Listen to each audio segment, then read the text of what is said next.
I've been preaching this all my life, right, bro? Like the windows.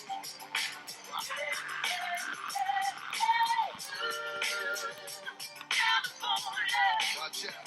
Here we go. City of dreams.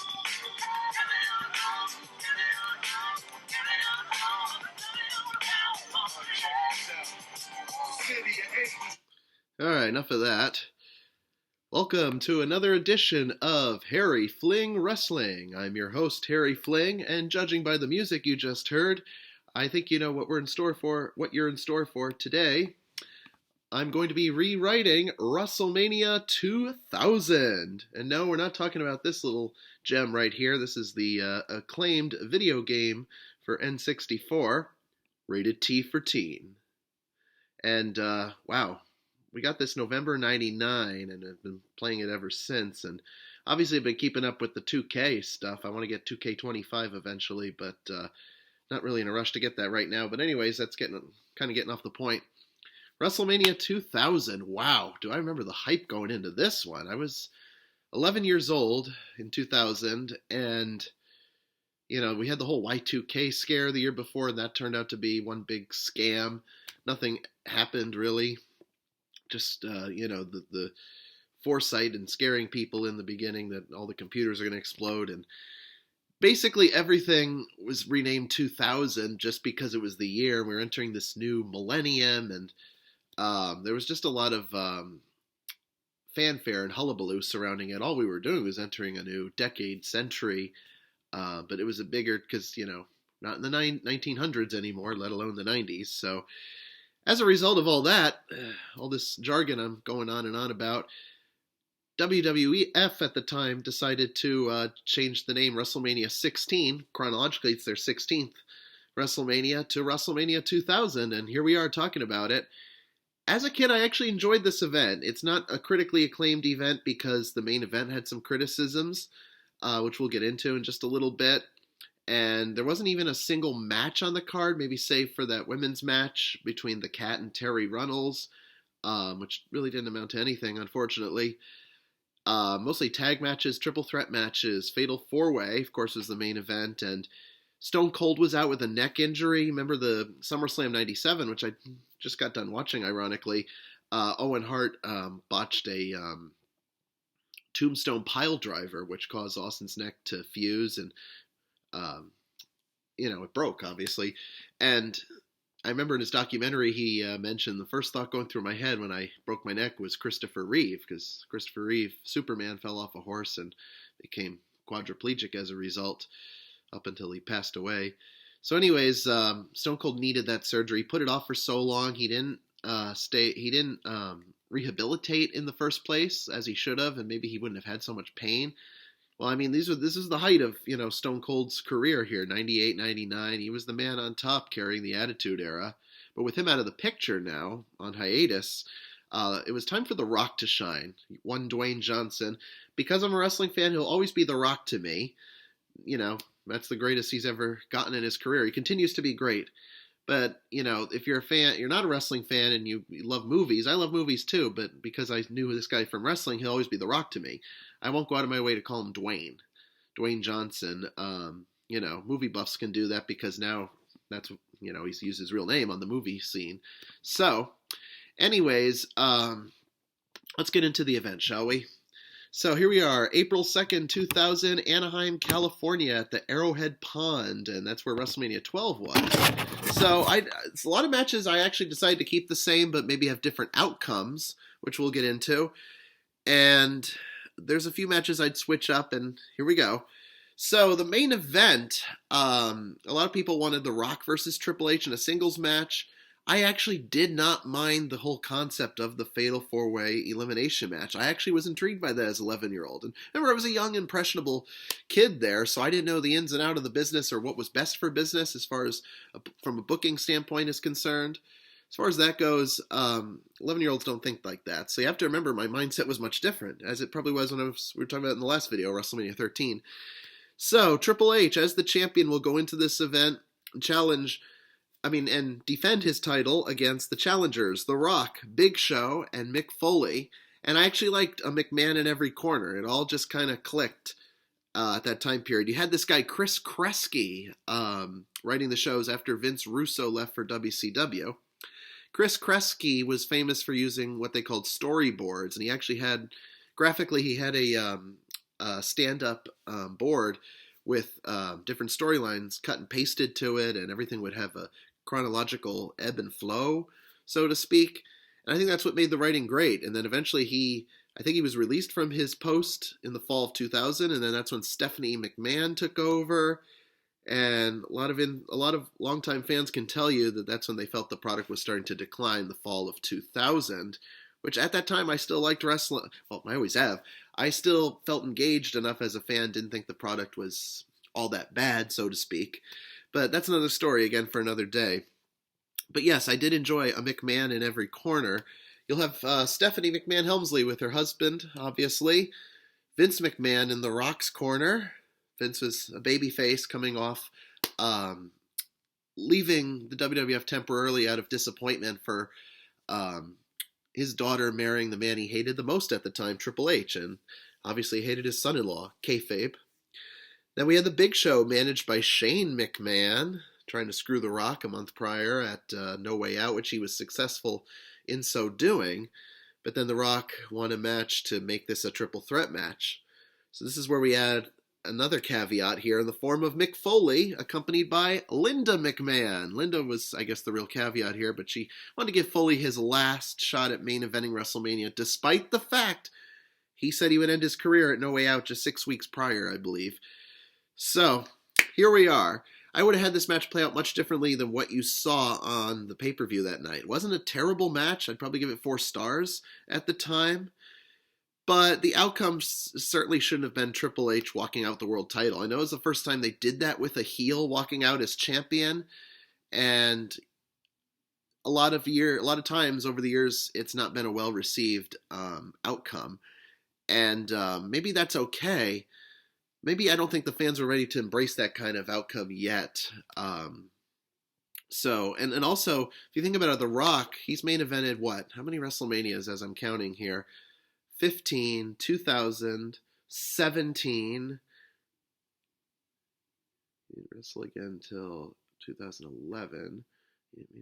28, 29, 30, 31, 32, 33, 34, 35. And then I think it was not till WrestleMania 40. So 6 main events for The Rock. I was there WrestleMania 40 last year, and I got to see him on night 1 in Philly. So those 6 main events, he's never really won any of them. Last year he did, and then in Miami, I was also there for that one as well. He really should have won here, because 2000 was the year of The Rock. If anyone wants to argue and say that was Triple H's year, then we'll save that for another time. The Rock should have been the one to win this one. I think Vince could have actually screwed him in this match towards the end. I know I'm fast forwarding here, but this is kind of a hot topic right now. Vince could have tried to screw him with multiple chair shots, and Rock, I think, still would have gotten up and eventually did a rock bottom, people's elbow to Vince, and then he could have done the same to Stephanie too, and that was sort of the happy ending we all got at the end because we were, as fans, disappointed Triple H retained in reality. So she got the people's elbow. So I would have had that happen and then eventually make his way to Triple H. And this was a WrestleMania because of the way it was built as being, oh, it's the new one of the new millennium, all that hype shit, whatever. They should have had a babyface on this one, walk out as champ, and then go on to Backlash, Judgment Day, do whatever you want there. As for Big Show Mick Foley, Big Show was in hot water with the company around this time. Excuse me. He had just lost the WWF Championship to Triple H in Miami on the first Raw of 2000. And, it was a short run. He was a last-minute replacement, the Survivor Series of 99 for an injured Stone Cold, and he got run over. Talk about that another time. And, his stock was not rising as it was in the fall, as it was in the winter going into the spring. Big Show was, I guess, not in enough physical shape. He was already 500 pounds, a 7 foot tall, 500 pounds, but I guess he was still considered overweight by their WWF standards at the time. And then he had a piss poor attitude in general. A lot of people didn't like him when he first came to the company because he thought he was better than everyone else because of his quick success in WCW, being a world champion in his debut match. You know, and he let it all go to his head, basically. Big Show even admitted he was an asshole around that time. So I think this was punishment. He got eliminated at the 4-minute and 11-second mark of the match. You go back to Wikipedia and they'll give you the duration of Big Show's time in a WrestleMania main event. So the three ganged up on him. And they can still do that here, but I would have given Big Show at least 15 minutes in this match more. You know, as much as hindsight being 2020, this was his only main event in WrestleMania. And, you know, I'm a big advocate for wrestlers competing at this event. They work so hard during the year. This is the ultimate payday, and you have to work hard for it. So you don't want to shortchange people. And I feel that's actually happened over the years, shortchanging, as far as like putting in part-timers and celebrities and whatnot. But here, thinking about this because it's so many years later, that's why I think the way that I do. Mick Foley at least lasted 20 minutes, and this match went 36 minutes in real life. So Big Show could have still been the first eliminated. Actually, I probably would have had Foley go out first. Show could have at least gotten one chokeslam in on him, and maybe would have helped his less than stellar WrestleMania record for what it's worth. He didn't win the match. He's not going to win the match. I'll tell you that much. And then Big Show out next. Rock and Triple H could have been temporary partners there. And then obviously the ending I just described. So yeah, Rock goes over in the fatal 4-way elimination. High stakes. And I don't think the McMahons took away as much as people think they did. I mean, as a kid, I was fixated on, I wanted Big Show to win. You know, I was a Big Show fan. Maybe that's why I'm still talking about it here 25 years later. And then eventually when he got eliminated, I was like, okay, I want Rocky to win this one. And I gravitated towards The Rock not long after that. So anyways, let's go on to the next match. This match deserved better. Originally you had this tag team match. X-Pac and Road Dogg of D-Generation X, the corporate DX with Tori at X-Pac's side, taking on the tag team random pairing of Kane and Rikishi. They just had common enemy in DX. Kane and X-Pac had been feuding because they were once the best of friends and tag team partners and champions, and now X-Pac turned on him, and to add insult to injury, he took his girl, Tori, right in front of his face. So I would have had this be a casket match. You could have still had Tori in X-Pac's corner. X-Pac versus Kane casket match. X-Pac having Tori in his corner, Kane having the recently returned Paul Bearer in his corner. Paul Bearer and Tori could have gotten into some antics. They had a match at No Way Out. I think it was just a no DQ match. X-Pac won by hitting Kane with steel steps and covering his shoulders with it, which is smart for a small guy to do to a giant 7-footer, not going to lie. But Kane would go out the winner. This is me booking the show here. Kane would get the win in the casket match and then put Tori in it too. But like I said with the Undertaker Mankind one that I was talking about, WrestleMania 13 not long ago, no fire in this one. Just have them go out and that's it. Kane does his thing and then have that little segment with Pete Rose being the chicken. That they could have still kept in, and I don't know. That's a comedy thing I didn't put much thought into, to be honest. So we'll move on now. This next match I would have kept the same but different outcome. Two-fall triple threat match for the Intercontinental and European Championships. Kurt Angle, the European and Intercontinental Champion at this time, he gave himself the portmanteau of Euro-Continental Champion, though he wasn't the first to do it. It was D'Lo Brown. D'Lo Brown won both belts in the summer of '99, and then he lost both belts to Jeff Jarrett in a single match with both belts on the line. Jarrett only lasted with that for one night, because then he gave Mark Henry the European title as a thank you gift, a gift of thanks for helping him in his match against D'Lo, but he kept the Intercontinental title. Kurt Angle, one of my all-time favorites, diamond in the rough. What else can I say about him? A five-tool superstar, charisma, talent, looks, in-ring ability, showmanship, everything. That's just. Anyways, Kurt had a great start and a great year. Great start coming in towards the tail end of '99. Great year of 2000. That was his big breakout year. There might be people out there say he didn't deserve the world title towards the end of the year, but that's another story for another day. I loved him as the double champion. I especially loved when he'd go to every hometown, every city, not his hometown specifically, but he's from Pittsburgh. Every city, maybe outside of Pittsburgh, wherever the hell they were traveling to in those days, and make a sports reference about what a losing team they have. Last time I saw a bunch of losers was in this city right here when they struck out. Boo! Natural reaction. That's a great way to get heat. And that could work for anybody, but the right person can pull it off, and Kurt Angle is certainly one of those people. Kurt Angle will be defending both belts against Chris Jericho and Chris Benoit. Jericho was the Intercontinental Champion, whom Kurt beat for the belt. Kurt beat Val Venis for the European title on episode SmackDown, I believe it was. And Chris Benoit had just come from WCW, creatively frustrated with his booking over there. Didn't even relish in becoming a world champion for the first time. It would be another 4 years till he'd main event WrestleMania. We'll talk about 20, maybe, if I think about getting to that one. WrestleMania 20. But anyways, here, he was going for some mid-card gold. I would have had Kurt retain both belts, and it was smart what they did.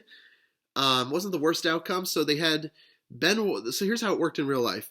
Benoit won the first fall, which was for the Intercontinental title, pinned Jericho.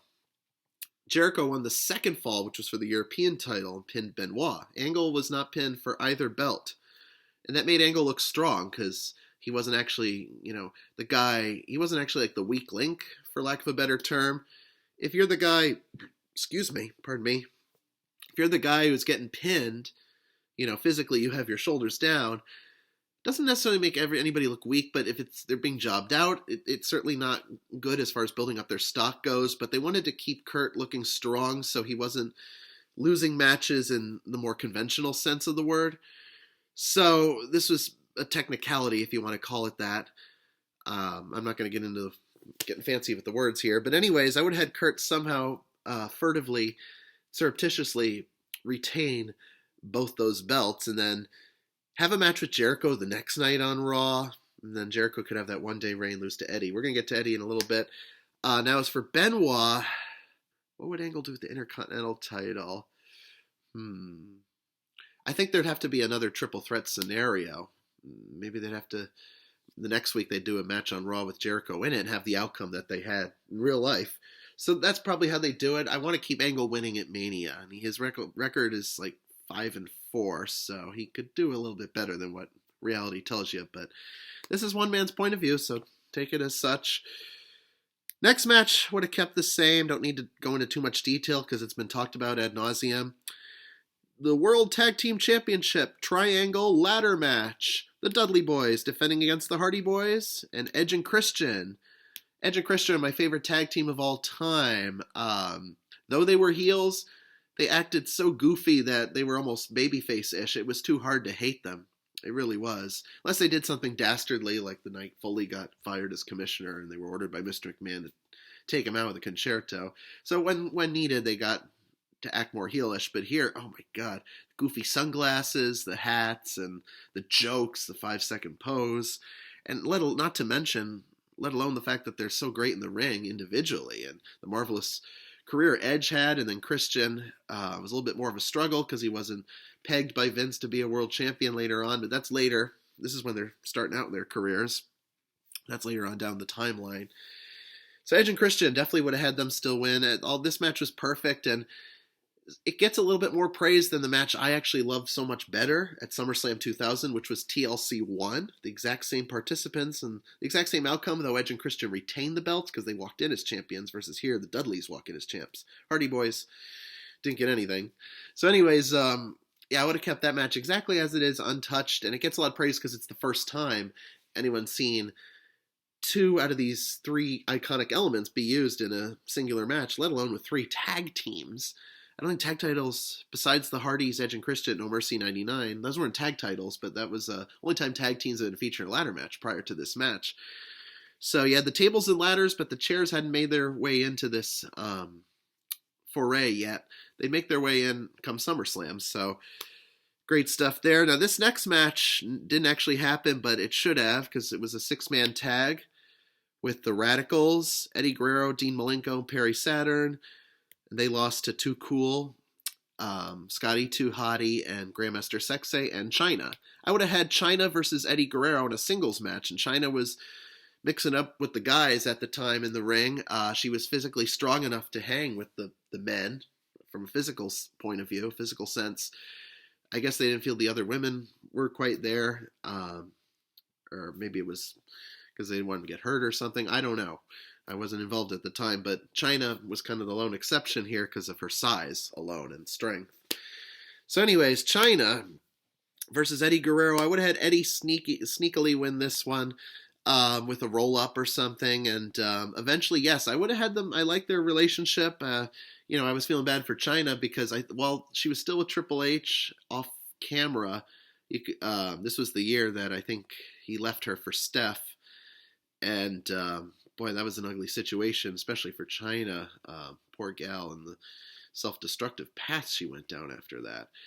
So China was disgusted by Eddie leading on to WrestleMania, and Eddie was trying to seduce her, I guess, or win over her affections, so to speak. Eventually, that would have worked, but maybe I would have had that scenario that played out on Raw where Jericho lost the European title to Eddie because China actually turned her back on Jericho, whom she formed a respect-type friendship with after their long IC title feud. I would have had that happen on SmackDown because then Jericho would have beat Angle for the European title, and you see how things fall into place here. So yeah, Eddie would have won this match, and China would have still left disgusted, but those feelings sure wouldn't last long. A good 48 hours later, I'd wait till SmackDown to pull the trigger, and then have them leave the arena on SmackDown together in Eddie's lowrider, and that's that. Close the book on that one. Now, here's the real six-man tag I'd put here. We have the Road Dogg, whose partner, Mr. Ass, was out with a shoulder injury the majority of 2000, so he's on the shelf here. So Road Dogg's got nothing to do. And I don't want him in the Kane X-Pac match. He can interfere, but not as a legal participant. Road Dogg, alongside Dean Malenko and Perry Saturn, the newly formed Radicals, they would team up to take on Too Cool and Rikishi. Put those three together, not Too Cool and China. Those Too Cool and China had no business being together. Too Cool and Rikishi, on their hand, okay, that's like white on rice there. Perfect comparison. I would have had Too Cool and Rikishi win on this one.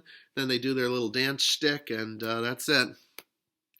Now, the only reason I have the Road Dogg with Malenko and Saturn is because the Radicals turned on Mick Foley in early February 2000 and sided with DX, the corporate DX at the time. So it's a issue of having it's a situation of having an enemy in common for the reason of these guys teaming up.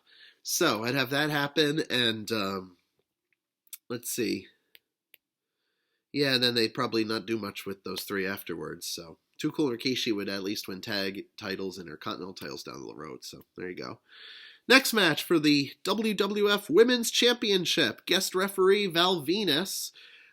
Jacqueline. I would have her be the defending women's champion and retain her belt against Lita and Ivory.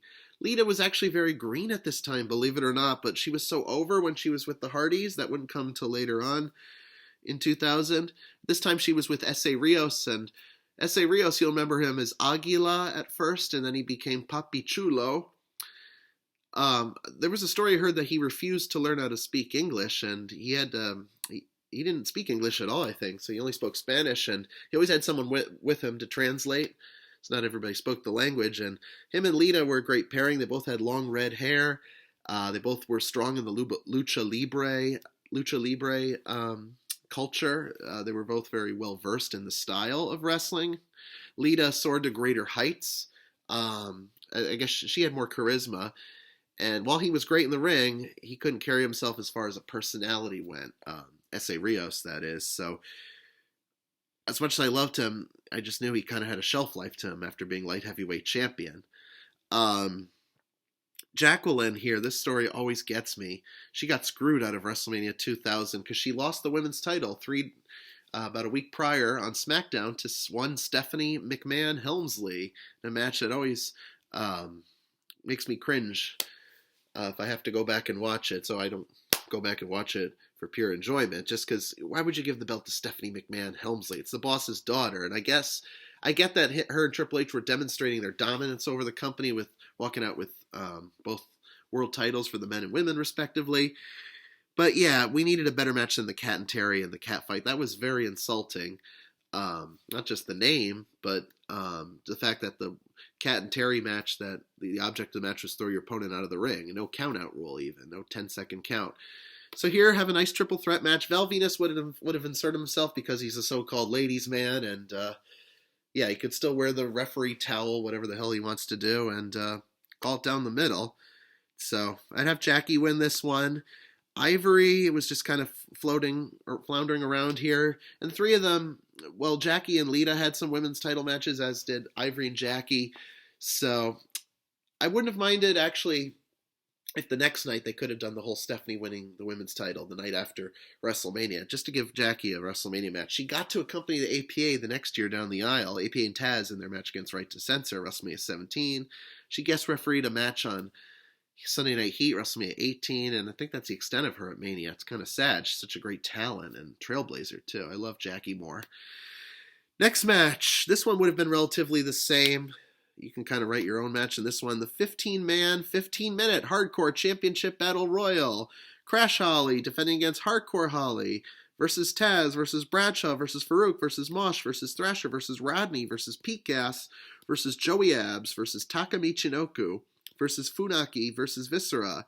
Then I'd add these two guys who somehow didn't make it in real life on the card that night. Midian and Gangrel. That's 15 men right there.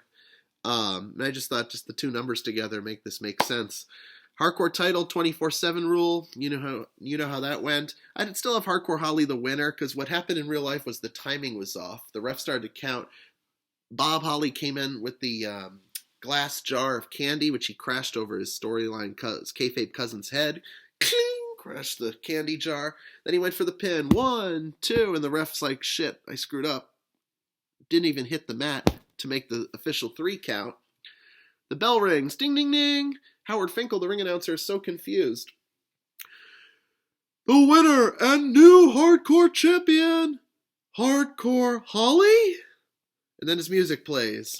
And, yeah, that was a botched finish, but I would have made it so that we maybe wouldn't have that botched finish, but Bob, such an underrated talent. I know he wasn't going to ever beat Brock Lesnar at the Royal Rumble in 2004, but it was fun to get to Bob. It was good while it lasted as far as the build-up went, getting behind him for a short time, even though it was kind of, filler till Eddie Guerrero won the belt that year. So, yeah, I would have had him win. Just, I'm playing the sympathy card here. Crash would have got the belt back the next night on Raw, and that's it for hardcore stuff. These last 2 matches I would have left the same. 2 tag matches. The Godfather and D'Lo Brown, who were accompanied by not only Godfather's hose, but Ice-T, the rapper. Godfather had a theme song on WWF Aggression, which is a great rap number on that album. It's rap versions of the WWF superstars at the time and their theme songs. Excuse me, pardon me. Him and D'Lo Brown, I would have had them go over and get the victory on Big Boss Man and Bull Buchanan, a recent tag team, and these are just for the sake of getting these guys on the card. Bull Buchanan was so impressive for a big, 285-pound guy, and he was like 6'7", 6'8". He moved like a cruiserweight. Buchanan was so underrated and got the short end of the stick in everything he did. Boss Man, Right to Censor, and then being B-Squared, teaming with John Cena in his basic Thugonomics, Dr. Thugonomics days. Boss Man was sort of nearing the end of his career, so at this point there was really nothing left for him to do. So the other team would have benefited more. Godfather and D'Lo Brown, Ice-T's performance, which is not available on Peacock as of this recording. I guess WWE didn't pay Ice-T royalties for that, so they edit out that whole entrance. Last match would have been the same as in real life. Al Snow and Steve Blackman, head cheese. They would have lost to the newly formed TNA, Test and Albert. This was just to get Trish over as their new manager. Happy 25th anniversary to Trish Stratus. This month marks that for her time in WWE, even post-retirement. Test and Albert. Test had the whole wedding to Stephanie ruined, and he'd just been kind of going down the making his way down the card. So he needed this little pick-me-up. And Test and Albert should have won just because getting the whole TNA thing over. Head cheese. Funny stuff to watch. My favorite segment, actually, from that time was when Al Snow and Steve Blackman have matching Hawaiian shirts, and they go out for Steve Blackman's quote-unquote first date. Some random woman. This is on an episode of SmackDown, like February, March 2000. And they're wearing this ridiculous Hawaiian shirts and tucked in with jeans and bright white sneakers. And I was like, come on, relax. You're going to love this girl. She's from my therapy group. And Steve's like, your therapy group? Steve Blackman. Oh my God, I'm so excited to see you. You have to see it. It's hard to find. It was on the DVD WWF's Funniest Moments, which came out in 2000, I believe. So you can get that DVD real cheap on eBay, I bet, these days, with physical media flying by the wayside. So in any event, yes, that's WrestleMania 2000 in my own image there. So feel free to leave a comment. Let me know what you think. I always love to hear differing opinions on these sort of things. And we'll cover another WrestleMania, maybe something else down the road here. Thank you all for joining me. This is Harry Fling. Bye-bye.